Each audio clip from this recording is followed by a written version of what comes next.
Baik, proses seterusnya ialah kita perlu pindahkan data tadi dalam bentuk graf garis compound atau mudah atau biasa. Kita perlukan biasakan nama-nama ini ya, compound atau mudah atau biasa. Buku yang berlainan menggunakan istilah yang berbeza tetapi menunjukkan graf garis bentuk L shape. So, mula-mula seperti biasa kita catatkan tajuk Malaysia, aliran nilai pinjaman institusi kewangan kepada sektor-sektor terpilih. Cross check dengan soalan supaya tidak ada perkataan penting yang tertinggal lah. Hilang satu perkataan kewangan ataupun hilang perkataan pinjaman atau hilang perkataan terpilih maka akan ditolak 9 markah. Kemudian bagi tahun 2000 hingga tahun 2005. Okey, pastikan tahunnya tepat ya. So kita bawa dari sini aliran ni sampai ke terpilih, berhenti sebelum tahun, kita bawa dia ke label paksi Y. Aliran nilai pinjaman institusi kewangan kepada sektor terpilih RM juta. Unit automatik kita letak di belakang setiap kali dalam bentuk kurungan. Dan kemudian kita akan labelkan nilai paling tinggi yang kita dapat jumpa daripada jadual tadi ialah 10,050. So, kita punya maximum point adalah pada skala 11,000. So, kita lukis sengat 10,000, 9,000, 8,000, 7,000 sampai ke titik origin kosong. Kemudian kita gariskan. Okey, kemudian untuk tahun pula 2000 hingga 2005, masukkan sedikit daripada titik origin. Cikgu tidak galakkan kamu mulakan di bawah titik origin tahun 2000. Ya, kita akan masukkan sedikit di sini tahun 2000.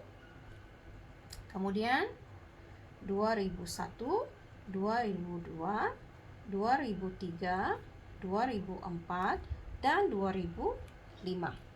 Ya, melibatkan 6 tahun di sini. Ikut ketebalan yang sekatalah di sini. Kalau dia bagi 3 tahun sahaja maka kita boleh lebarkan lagi dia punya keluasan di sinilah antara tahun. So since dia bagi 6 tahun di sini, cikgu gunakan keluasan begini sahajalah. Yang penting kita maksimumkan penggunaan ruang.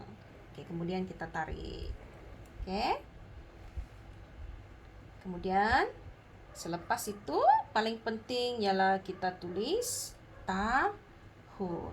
Anda boleh tulis tahun di sini kalau ruang masih mencukupi. Kalau tidak, biasakan sahaja tulis di bawah tengah-tengah.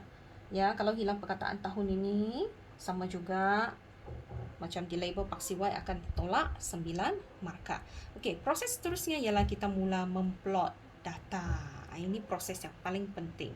Okey, masa kita memplot data, kita boleh gunakan pensel, ya, pensel. So, kita gunakan pensel. Tapi cikgu Cheong gunakan pen merah ya, supaya kamu boleh nampak rakaman video ini dengan lebih jelas. Okey, contohnya sekarang ni kita nak plotkan data untuk sektor ternakan dahulu, 2142. Seperti biasa, kita ambil kalkulator, kira 2142 bahagi dengan, tadi kita cek satu petak ialah 200. Jadi kita bahagi dengan 200 semuanya. Bahagi 200. So kita akan plot pada petak yang 10.7. Okey, kita mula plot sekarang. 10.7. Okey, 10.7 ya. 5, 10, 10.7. So kita lukis satu X kali ini. Ya. Kita lukis X menggunakan pensel. Kemudian kita lihat nilai seterusnya ialah 2454.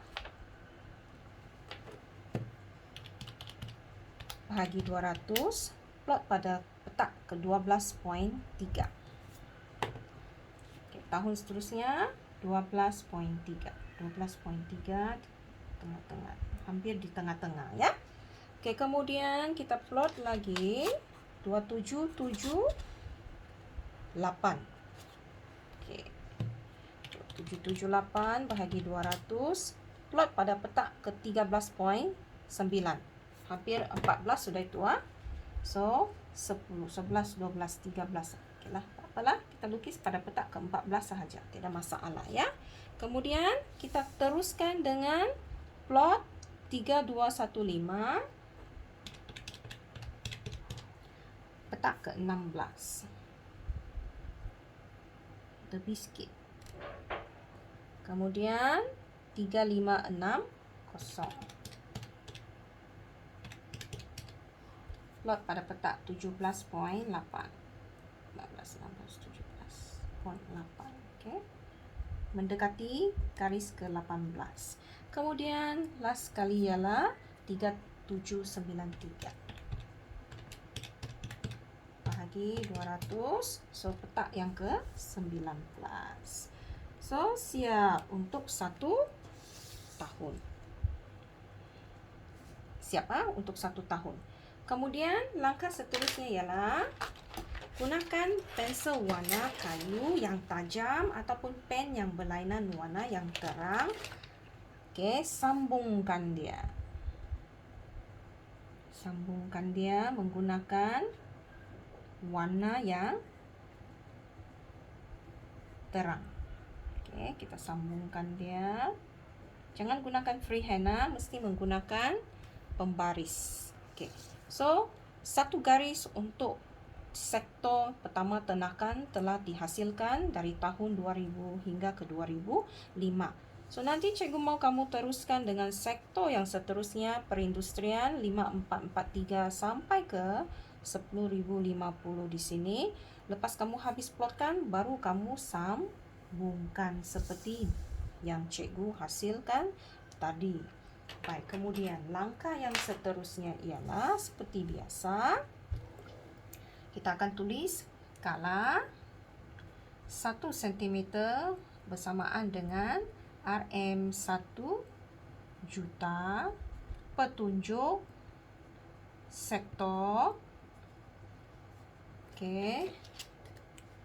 Untuk sektor, okey. Kita lihat kita ada 3 sektor yang telah cikgu hasilkan di sana contohnya. Kalau ada 6 sektor, maka kita kena seimbangkanlah kiri dan kanan. Jangan sumbat dia satu kali di sini semua ya. Okey, lukis satu anak panah dahulu. Gunakan pensel. Kemudian sebab kita memplot menggunakan pangkah pensel. Lepas tu kita gunakan warna tadi ya. So ini adalah untuk sektor ternakan. Dan labelkan sektor-sektor seterusnya dan sumber. Itulah cara untuk melukis graf garis mudah. Senang kan? Dan untuk pengetahuan kamu ya, graf kamu tidak akan melekat pada label paksi Y kali ini. Dia tidak bermula pada label paksi Y. Ada setengah buku dia menggunakan dia memulakan pangkah dia di sini, tahunnya di pada titik origin. Tetapi MPM skema dia yang terkini dia mula di dalam sikit. 1 cm boleh ataupun lebih pun tak ada masalah. Yang penting dia dalam begini keadaan yang terapung di tengah-tengah, di mana dia punya titik yang pertama tidak melekat pada label paksi Y. So please take note lah, ikut cara Cikgu Chong ajar kamu ya. Mula sikit di dalam biar dia dalam keadaan yang terapung. Ini kita panggil sebagai keadaan terapung sebab dia berada di tengah-tengah ya, tidak bermula melekat dari tepi. Okey, sekian. Itu sahaja.